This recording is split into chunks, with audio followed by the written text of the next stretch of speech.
Hello, my beautiful friends. I am Laurel Bleadon-Maffei with Illuminating Souls, welcoming you to this episode of Sleepy Bedtime Blessings, a podcast designed to help you rest, relax, and fall asleep, all while deepening in your connection with your beautiful team of angels who love you so. If we're meeting for the first time, I'm an angelic practitioner, a spiritual teacher, and an encourager of souls. And I have the most wonderful job. I spend my days facilitating angel sessions and soul mentoring sessions and classes designed to inspire your spirit. It is truly a joy for me to be able to connect with you, whether it's through this podcast or through working with you one-on-one or in one of my classes. And you can also sign up for my mailing list at my website, illuminatingsouls.com. There's 2 different mailing lists you can opt into. The first one is at the top of the page. And if you sign up for that one, you'll get all of my announcements and my newsletter. And then at the bottom of the page, you'll see a form for the daily inspiration email blast. And you will receive an inspiring email from me every weekday. I also post daily over at Facebook at my Illuminating Souls page. So if you have liked my page in the past, but you haven't seen any content from me, you can go over there and like or comment on something. And hopefully I'll show back up in your feed. But for now, you found your way here. Isn't that wonderful? I think this podcasting thing is so cool that I can sit in front of this microphone. Right now it's a Saturday morning. We're expecting a lot of rain this weekend, so I'm ready to cozy up, which is such a wonderful vibration for recording this for you. And I can record this, and then it goes out all over the world. We have listeners from around the world, and I just think that is so cool. So thank you so much for finding your way here. So you may be new to the world of sleep podcasts. You may use this during your waking hours. I know many of you use this to keep you company as you commute to work or go for a walk or go about your day. And if you do want to use this as a sleep aid, what I recommend is you curl up on in bed in whatever way works best for you. And what I do as a avid listener of sleep podcasts is I use wired earphones and I pick my episode and then I turn the volume down lower than I would if I were listening to an audiobook. And then I set the sleep timer to end at the end of the episode. And almost always I am out before the episode completes. And that is why each of these episodes is an hour long, so that you have plenty of time to drift off. And if you need more than that, you can always set up a playlist.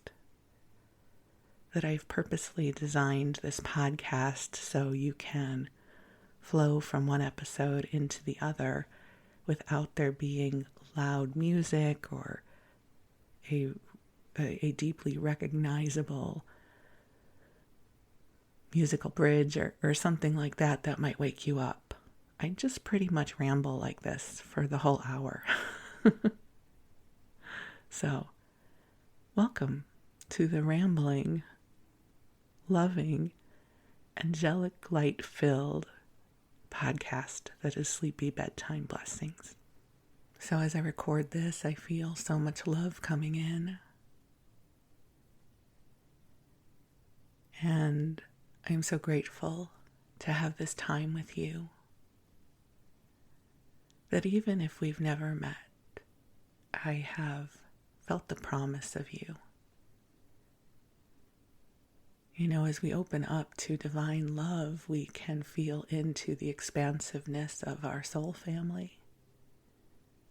Even if we never meet in physical world reality, we are part of the same matrix of light, and we share similar values and prayers and intentions. So if you are listening, here's what I believe I know about you. I believe that you are someone who values kindness. I know that sounds so trite, and you think, well, everybody values kindness. Not really. Not really. Look around the world, and you will absolutely find people that don't value kindness, but you do, and I do. Isn't that wonderful? And in all likelihood, you have a generosity of spirit. You are uplifted when you have the opportunity to uplift others.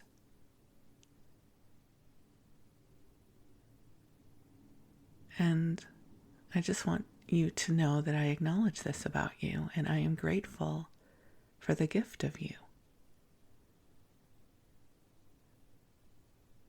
So I'm going to invite the angels in to be with us. They're already here, but I love sharing the ritual of the angels with you, and maybe you're new to the world of angels too. And just so you know, when I talk about the angels, it's in a non-denominational way, not affiliated with any religious practice. I believe that we dwell in a loving universe and that there are beautiful beings of light who are here to love and support us as we move through our lifetime here in the physical realm. I really believe that we are divine beings having a human experience. So that we're these beautiful, expansive souls in a human experience. And part of the human experience means when we are born, we go through the portal of amnesia, as my guides call it, and we forget about all of that. And so we completely identify with our human life. And for some of us, we feel a longing to reconnect with our more light-filled essence, and the angels are here to help with that. So you, my beautiful friend, are a divine being having a human experience, and the angels are ambassadors of our vibrational home. So they come to you with a tremendous amount of love, and they know who you are, and they know what's in your heart, and they love you. They don't just love the lovable parts of you, they love everything that you are, because they understand the complexity of having a human incarnation. They know the truth of your soul, and your soul is so beautiful. So just, if you would like to join me in taking a nice deep breath in and just letting go of whatever your it is that you are guided to let go. Letting go of the day that has been, letting go of anything that feels heavy to you, letting go of the sharp edges within your own consciousness where you might be judging yourself harshly. Just taking a nice deep breath in and letting it go. As the angels infuse the space you are in with the beautiful, divine love that has been calibrated just for you. So I am going to invite the angels in because I enjoy sharing the ritual with you. So beautiful angels on high, I am so grateful for our time together. I invite you to join us, and I ask that you amplify your loving presence to make it easier for each one of us to receive and become aware of the love that is present. Please help us remember that each one of us is loved every moment, every breath of our lives. That even when this does not feel true, it is true. that the love is here. And as we open up to it, our relationship with this love grows deeper and deeper and deeper still. And so, beautiful friends, just take a lovely breath in and out and give yourself permission to receive the love the angels are bringing to you. The angels hear your prayers.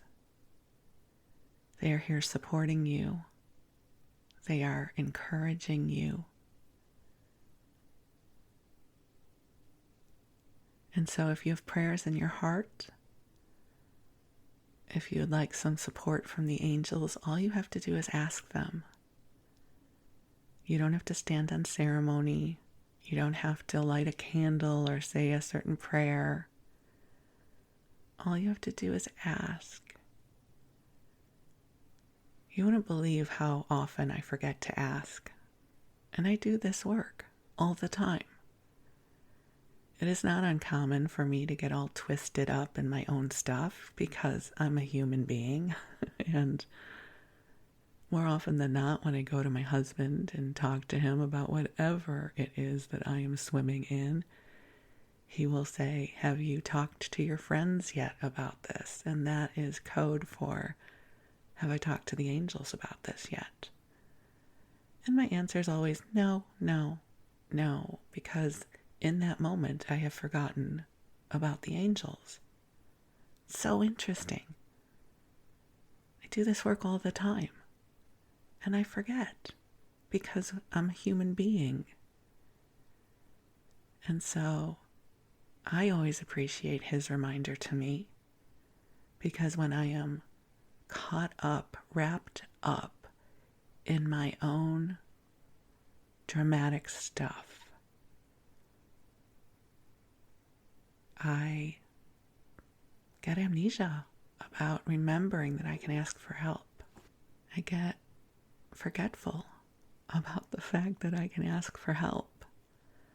So if I forget to ask for help, maybe you do too. So let's ask for help together, whatever you need help with. I've got my own list. You've got yours. Just bring it into your mind's eye, into your heart. And we'll just say, hey angels, can you help with all this stuff? Please make it easy and graceful and joyful and fun, and bring healing to that which is up for healing. To bring in grace and ease, to help clear away our fears that are unnecessary. You know, it's not that I don't think we should never feel fear. Sometimes fear is appropriate. If there's a tiger on the loose, for instance, okay to feel scared. But I would offer up for myself that probably a good 90% of the things I'm afraid of, I don't need to be afraid of. I just happen to be one of these people that seems to have a very active imagination that can sometimes veer off into the swamp of fear. But I'm sure you can't possibly relate to that, right? So let's take a deep breath in and let's take a fear bath of just getting all the fear bathed off of us, like a energetic car wash. Let's just clear all that stuff off. All that stuff that we don't need to worry about. All of that, that stuff that is made up of other people's gunk, the stickiness of other people's experiences that we don't need to take on. Let's just take some breaths in, allowing ourselves to be liberated from the unnecessary fear that we might have taken on that doesn't even belong to us. So let's take another deep breath in, just letting this love and this joyful energy flow through. And I invite you to cozy on up and snuggle on in, especially if it is your bedtime. And know that love surrounds you. Love is with you. You are precious in this world. You are a blessing in this life. And the angels and I are so deeply grateful for the gift of you. You are a remarkable soul, a remarkable human being. And just like me, you are blossoming open into the new. This new, interesting, a little bit mysterious time of awakening that we are going through. So I invite you to have faith in yourself. Have faith in you. Because the angels have faith in you. And you don't even need to know what that means. Just to breathe in and allow us to remind you that you are so much more than you know. You are a big, bright, beautiful soul. And grace and love and goodness is flowing to you. I affirm this is true. So I wish you the sweetest of dreams, and I invite you to cozy up and get comfortable. And the angels will stay with you as we move on over to story time.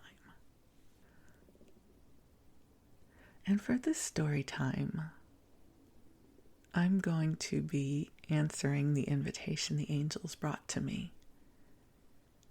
And I don't really know how and where this is going to go, but for the past, week or so, when I asked what I should make an episode about, the angels said, tell them about Tarrytown. And I thought, really? Like, that's not one of the happier times of my life. Do I really need to tell them about Tarrytown? And they just responded, tell them about Tarrytown. And I thought, okay, because when I hear those kinds of messages, I know that something really beautiful happens when I follow the line of energy. So I normally talk to you about things that are really lighthearted or have happy endings. And just so you know, don't get worried. There's nothing tragic or horrible about the story I'm going to tell you. But it's a story about a time in my life that was really hard. And I felt lost. And I just had to get through it. And I think part of the reason I'm being asked to share this with you is on the journey of self-growth and the spiritual path, we like to give a lot of power to beliefs like everything happens for a reason and you create your own reality, and like many spiritual beliefs are like tools in a toolbox. And if you're a master carpenter, you don't need a hammer for every single job. Sometimes you need a crescent wrench. And I think that law of attraction and your thoughts create your reality, and we're always responsible for what we experience, and everything happens for a reason, and all of those things can get us so messed up, especially when life feels hard. It's like, what am I doing wrong? What if you're not doing anything wrong?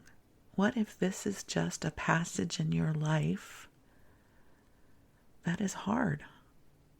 So, this is my story of Tarrytown. Tarrytown, New York, to be clear. So, to start the story about Tarrytown, I have to share with you how I got there, which is at the end of 93, I lost my job. I was laid off because the company was having financial problems, which is never fun. You know, I think many of us of a certain age at some point have involuntarily lost a job. and it's not a good experience. A few weeks later, we had the massive Northridge earthquake in LA, so that terrified me. Now, there's a reason to be scared, right? I'm not trying to scare you. I just mean, well, that fear was understandable, right? Versus other fears that aren't based in reality. So, two really big upheaval things were taking place, and I needed to find another job. And in the work that I was doing, it wasn't easily translatable into a job market that was filled with opportunities for me. It was a very niche skill that I had. So I was consulting for a company for a little while, and I had two meaningful job interviews. One was going to be for a company in Hartsdale, New York, which is in Westchester County, near Tarrytown, and the other was for an entertainment company in Atlanta. So these were the two jobs that really had potential for me. The gentlemen that owned the company in Hartsdale, New York, were profoundly successful in the music industry. And whenever they came to Los Angeles, they would stay at the Peninsula Hotel, which is a over-the-top, wonderful luxury hotel in Beverly Hills. And a few months after I got laid off, they offered me a job. And it was a really great offer. It was work that I felt would be really exciting for me.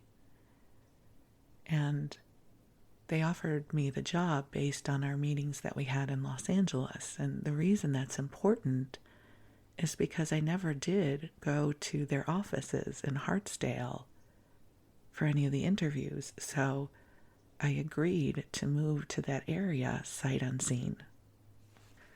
You know, I had synthesized that Westchester County, Hartsdale, White Plains were like suburbs of New York. What did I know? I didn't know anything. All I knew is that I had grown up in the suburbs of Chicago, in Skokie, and all of the suburbs around there. And I lived in Los Angeles, which was a giant metropolis of orbiting cities. You know, Burbank, North Hollywood, Chatsworth. So my reference points were Los Angeles and Chicago. So I thought New York was very similar. And this was pre-internet. The internet was just starting. It was right around the time that AOL was the big deal. That every magazine you picked up, it would have an AOL disk to sign up. That was as close to the internet as mainstream America was getting. So here I was. I needed a job. I was sort of in a traumatic response from all the upheaval. And I thought, well, these guys, they stay at the Peninsula. It must be a nice company, right? It must be nice. And so I agree. I agreed to move sight unseen to Westchester County, New York. And I fly there for a few days to look for an apartment. How hard could that be? How hard? I never had trouble finding an apartment. And my friend Kirsten was actually in Connecticut on a business trip. And so she arranged to meet me at the airport. And I flew into White Plains Airport. Now, White Plains Airport has since been upgraded. But back in 1994, it was really small. You disembarked on the stairs onto the tarmac. And do you guys remember the sitcom Wings? I thought, I'm in an episode of Wings, because to get my luggage, there was a guy who had all the luggage lined up. And then you would point to the luggage and you'd say, mine is that burgundy one. And he'd say, this one here? And you'd say, yes. And he would hand it to you. Now, I don't know if this was the usual way the airport worked or if maybe they were just going through construction. I don't have any reference point for it. All I know is some guy asked me which piece of luggage was mine and handed it to me. So I got my luggage, and in the suburbs of Chicago and in the suburbs of Los Angeles, there's a lot of suburban sprawl along the freeways. So there's lights and there's gas stations and 7-Elevens and things like that, billboards. So Kirsten and I start driving down the freeway, and it's dark and there's only trees. It looks rural. And I said to Kirsten, I said, what's happening? Where is everything? She says, this is it. I said, what do you mean? And we were going to be staying in a hotel in Tarrytown. Now, Tarrytown is an adorable historic town. Lovely place. It's on the Hudson River. And there's the Tappan Zee Bridge that takes you over into Nyack, into Nyack, New York and New Jersey. And it's darling. And it's historic. Did I mention it's historic? Because it is, which meant that there were rules about how much lights the store could have. Like the 7-Eleven was a historic 7-Eleven, sort of not lots of modern signage and stuff like that. And so we get to our hotel, and I'm like, Kirsten, where are we? What's going on? And she was very supportive of me. And the next day we had an appointment with a realtor who was going to take us to look at apartments. And in the meanwhile, though, in the morning, we drove over to the address of the building I would be working in Hartsdale. So we're driving up the street, and there's this really old, shabby building that we pass by. And I think, well, that can't possibly be it. These are guys who stay at the Peninsula Hotel. This can't be the building. And so we're driving up and down the street.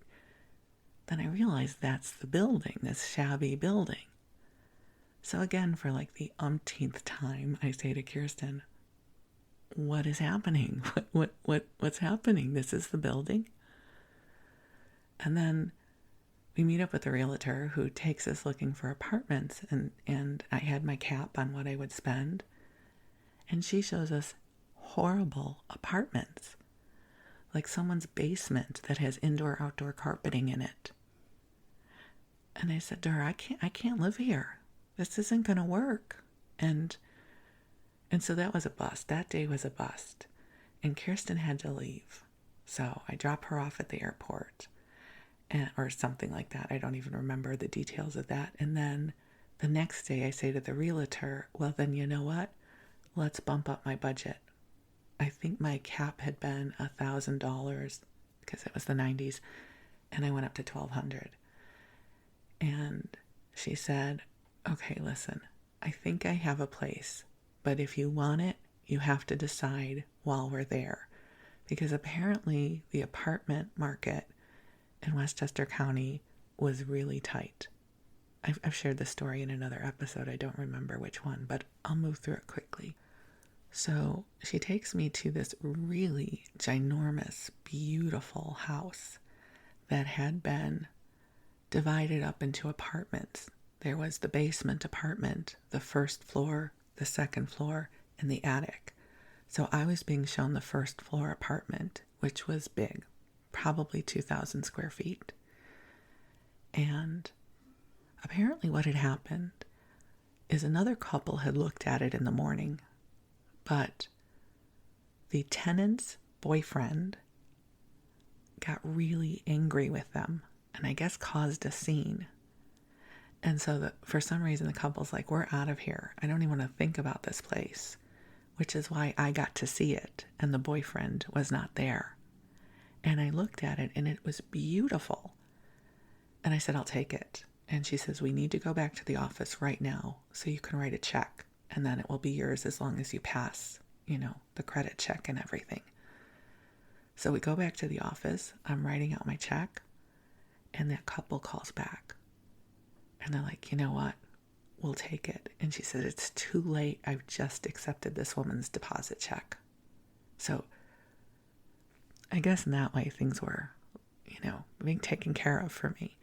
But there was this weird vibe. Like, what have I just done? I've just moved to a city that I don't know anything about. Like, what am I doing? So the apartment was great, and they would take my dog, and I ultimately had to get a roommate because it was expensive for me. So I'm going to just sort of go past that part. So now I'm living in Tarrytown, working for this company, which was a good company to work for, even though the building was shabby. That's okay. There are shabby buildings in the world. And I'm trying to make a life there. And perhaps this is the part of the story of Tarrytown that the angels are really guiding me to share with you. So I was at a period in my life where my happiness was not necessarily based in self-love and self-worth. It wasn't anchored within me. It was based in what was around me and in my life. So when I was in Los Angeles, I had wonderful friends, and I had an interesting job, and I had my dog, and I had a beautiful apartment with my cousin, and there were many things in my life that brought me happiness. And I wasn't really comfortable in my own skin. Like, that happiness wasn't something I could own.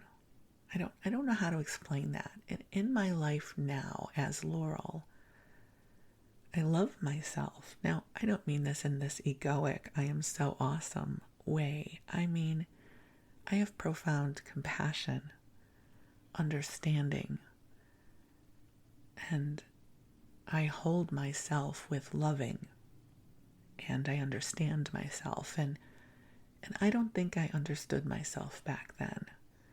I kept waiting for my life to start. I thought my life would start when I meet my partner. So I was in my 30s at this point. My husband's got to come along at some point because I knew I would get married. At some point I would lose the weight. Those were the two things. My husband's going to come along and I'm going to lose the weight, but I'll probably have to lose the weight before my husband comes along, and other things. But I kept waiting for my real life to start. So I thought, maybe I'll meet my husband in Tarrytown, right? Always the optimist. Well, life there actually felt kind of lonely. When I moved to Los Angeles, it seemed to me, I was young, I was in my 20s, and it was so easy to meet people. It seemed like the best and the brightest of people from around the country and around the world migrated to Los Angeles because they had big dreams.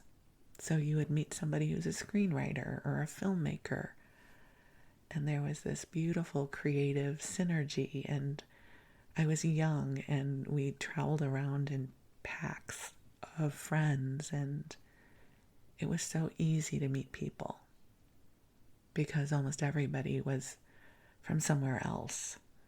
And if they were from there, then they introduced you to all their friends, because I got very lucky in that I met some people who were from Los Angeles, and I got assimilated into their friends group. In fact, one of the guys I met back then still does my taxes to this day. So, dividends, right? Pay off. What I experienced, though, in Tarrytown and Westchester County in general, were so many of the people who I met had lived there their whole lives. And so they already had their friend group, they already had their cousins. And there wasn't this vitality of, let's bring Laurel along. I want you to meet my friend Laurel. Come with us.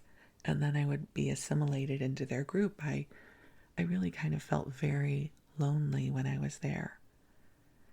And I didn't know who I was. I was like, what am I doing with my life? What is my life? And I remember at one point I had lovely neighbors who lived in the building next to me. They were a couple. And I really loved the wife. Like, she was one of my favorite people I met when I was there. And at some point, she had brought her mother-in-law over to my apartment because she was walking my dog for me. And she was sharing with me that her mother-in-law was saying that she wished she had my life because my life seemed so beautiful, that I had this beautiful home, this beautiful bedroom, a beautiful dog. And she wished that she was me because I guess this woman was not in a happy place. And as my friend was telling me this, I was like, wow, I don't wish I was me. I wish I was someone else too. Like, what am I doing with my life? And so it was a really hard time for me. And it's interesting to me now that I did not take advantage of living kind of close to Manhattan. Later on, when I would travel to Westchester County for work when I lived in LA, and I'll fill you in on that part, I would always make sure I went to Broadway shows. I would go into the city and I would buy one ticket in the orchestra and see as many plays and musicals as I could. But in the year and a half that I lived in Tarrytown, I never did that. So Tarrytown is a beautiful town and has lots of stuff that's cool about it. So there was a lot I could like about it, but I never felt comfortable there. I never felt home. I would get up and I would walk my dog and I would go to work and I would come home and I would walk my dog and then I would watch TV and I'd go to sleep and start that all over again. I didn't have anything in my life besides work, and I didn't know how to create that. So I watched a lot of television, and thank God, right around that time, I got my first laptop computer and got on the World Wide Web. Thank God for the World Wide Web and my dial-up modem, because it reconnected me with the world. So some of the things that were super cool about Tarrytown is it's the home of the author Washington Irving, and he had his old homestead, his old farm is a historical place, and you can go visit. And one of my sister's best friends was a tour guide there, so she would get me in and take me around, so that was cool. There was a really old church from the 1700s, I think, in Tarrytown, and for Halloween, they would light candles and then read the legend of Sleepy Hollow. That was really cool. It wouldn't be a Laurel story without talking about the food. I mean, New York food, awesome. Best pizza ever. So, food was a good thing when I was there. But I never really found my groove. I was there with my dog. It was Tessa and I, and I was really homesick. At some point, I really recognized that I was homesick and I needed to go back to Los Angeles. Because all my friends were there. And I remember talking about, at the time, X-Files was airing on Friday nights. And I was saying to one of my friends, I want to have Shabbat dinner and watch X-Files on Friday nights. Like, that was my dream. I didn't want to be alone in New York anymore. And so I told the gentleman that I worked for, I had told them that I would give them a year in New York. And so I told them well before the year was up that when the year was up, I was going to move back to LA. And they were very supportive and helped pay for my moving expenses back and hired me to be a consultant. And just so you know, I was a terrible consultant. I was a terrible entrepreneur back then. It was so hard. And so I wound up going back to Los Angeles.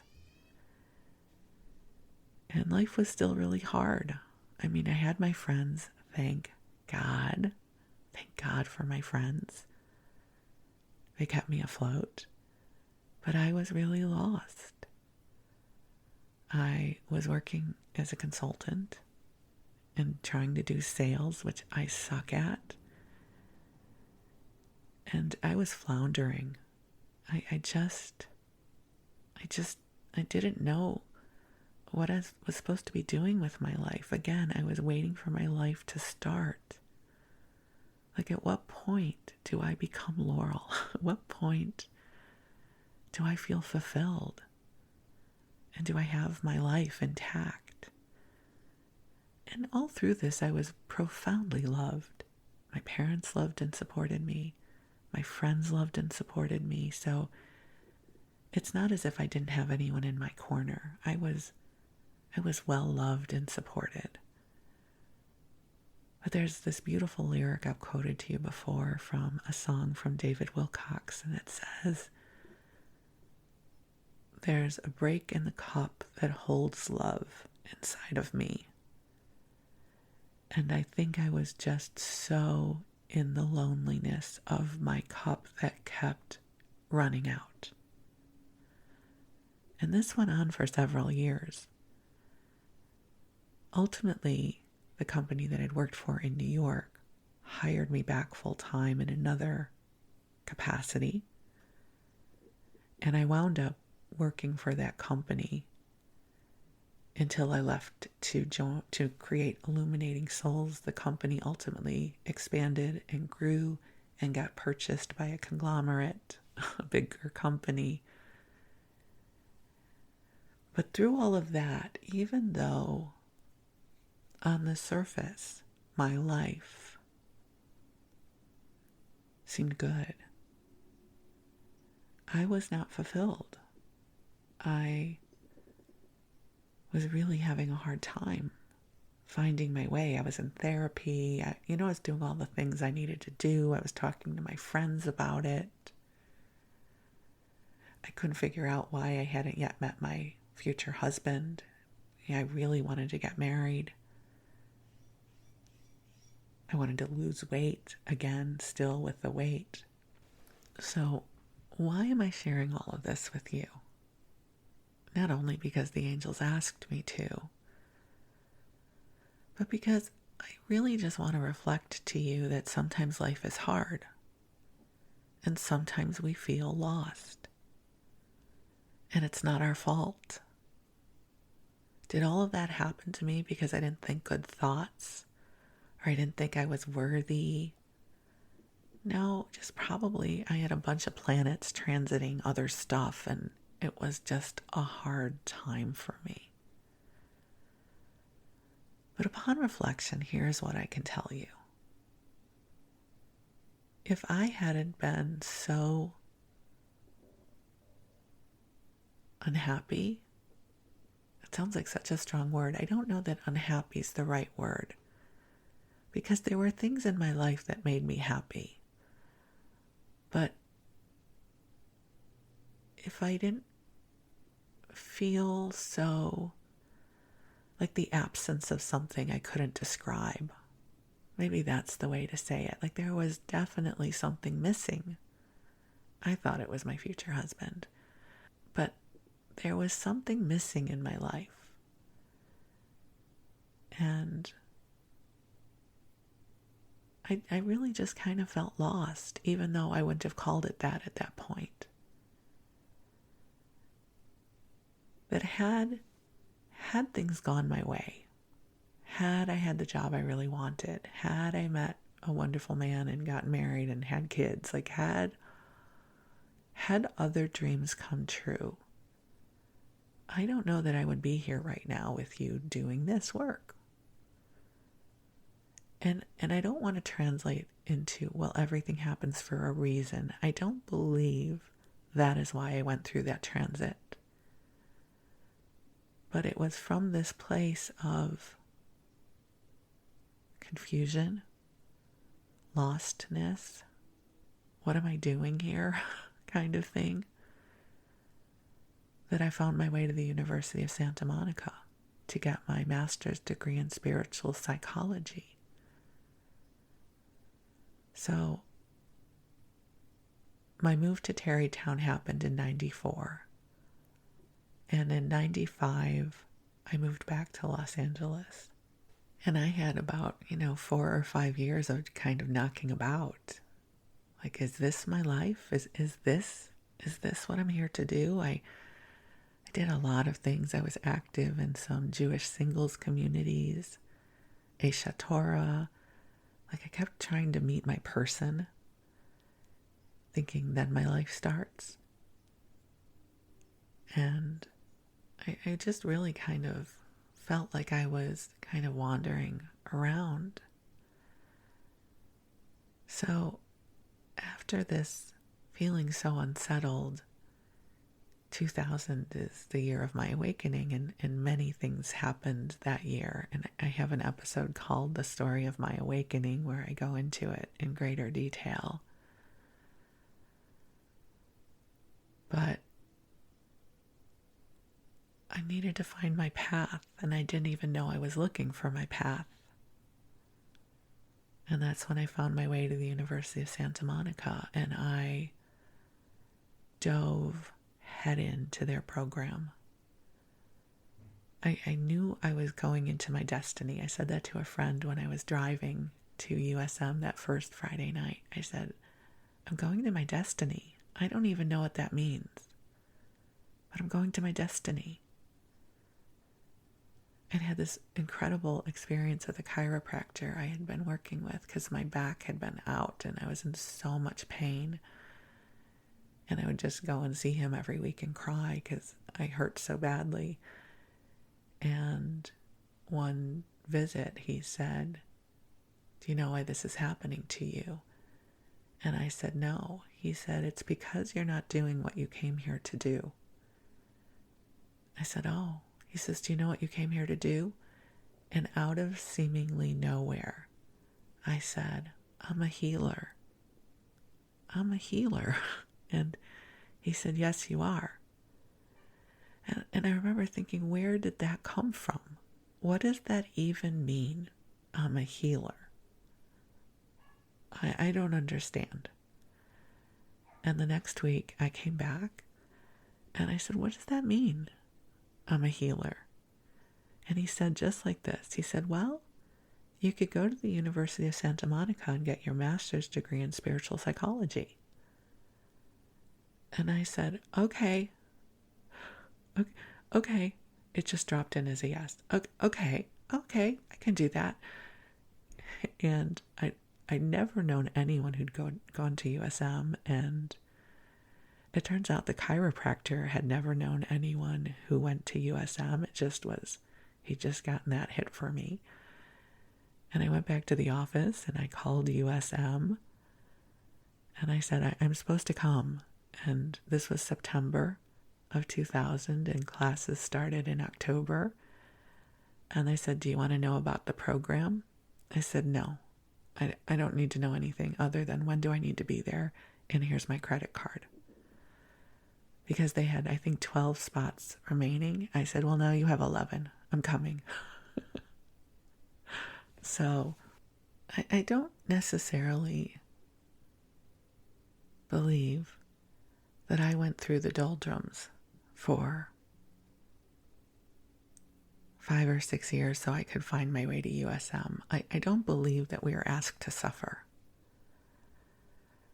I just think that we all have times when we're in the doldrums, when we can't seem to get movement in the direction we want to go. And there are times that life is hard. We don't talk about that enough in the spiritual journey. Because we're so focused on, let's manifest, let's co-create, you're awesome, let's do great things together. And listen, I love that part. Clearly, if you have listened to the podcast, that's my favorite part of what I do. But if you've ever worked with me, you will know that I am very balanced in this work. I absolutely believe that life can be really hard, and it's not your fault. I believe storms happen. I believe we go through really hard times, and all we can do is try to get through them with as much dignity as possible and try to go through them. Because one thing I've come to believe, I'm not a good astrologer. I didn't have the patience for it. I studied it for about a year. And I have such mad respect for professional astrologers because there's a lot to it. It's not as simple as, oh, you're a Pisces, let me tell you all about yourself. But I've learned enough about astrology to know that we go through phases when things flow more easily to us, and also we go through phases when things are hard. And it doesn't have to only be because of astrology, so I'm not trying to say it's all in the stars. But I would imagine that if someone looked at my chart for 94 to 2000, that this movement and struggle would be evident.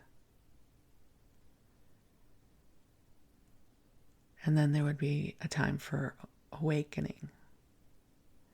And this life that I live now is not the life that the me in 94 would have known to ask for.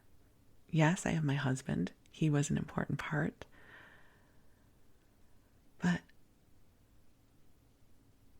my dreams were different dreams then than they are now. It's why the quote from Rilke of living the question is so powerful to me, this concept of living the question, because we're not ready for the answer.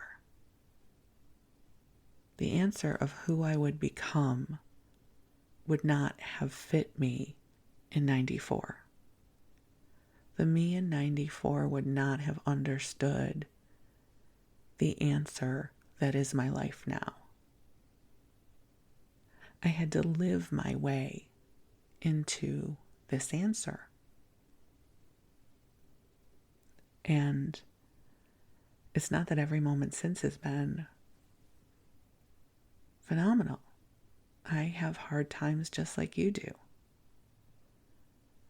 There are times I feel lost. What am I doing here? I don't mean that in the same profound way that I used to. I have a much deeper sense of purpose now. I love myself deeply now, with deep empathy and understanding for the complexity of this human journey. I'm happily married, which is the greatest blessing in my life. I have work that I love. I love, love, love what I get to do. And I'm a human being. So the angels asked me to tell you about Tarrytown, which is why I've shared this story with you. Because if you're going through a hard time, and if you feel a little bit lost, just know that it's okay. And it doesn't mean that it's precognitive of the rest of your life. I think life has seasons. And some seasons are so much harder than others. I had a terrible year in 2013. 2019 was one of the most painful years of my life. Like, there are times that are hard. And yet, I believe that resiliency can be hardwired into us when we let it be. I think like the leaves of a houseplant, that turn towards the sun, I think that is our nature. I know it is for me. I turn towards the light. I have a belief in brighter tomorrows. I don't tend to cast a lot of doom upon my future. I believe in brighter tomorrows. I believe in the resiliency of my spirit. I believe that future me has things figured out that present me is uncertain of. I believe in the continuum of life. So I am so grateful for the me. God bless my heart. I would not go back there for anything. But the me that lost my job at the end of 93, the me that was so scared in 94 of where I would wind up, and then moved to Tarrytown, New York, where I didn't know anybody. And I had that really lonely year there, even though it was a cool town, and I had a cool apartment and a great dog. I just was really lost. And then in 95, the me that moved back to Los Angeles and still felt lost, but at least I was in LA with my friends, thank God. And then the next few years of just still feeling like somehow I just needed to acclimate that this was going to be my life. But it wasn't a life that I was, like, woohoo, this is my life. That's not how I felt.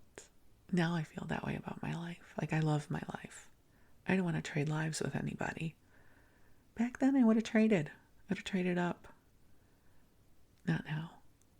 I thank God for the gift of this life that I have now.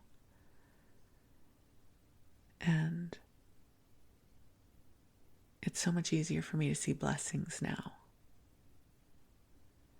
And my hope is I can help you see your blessings too.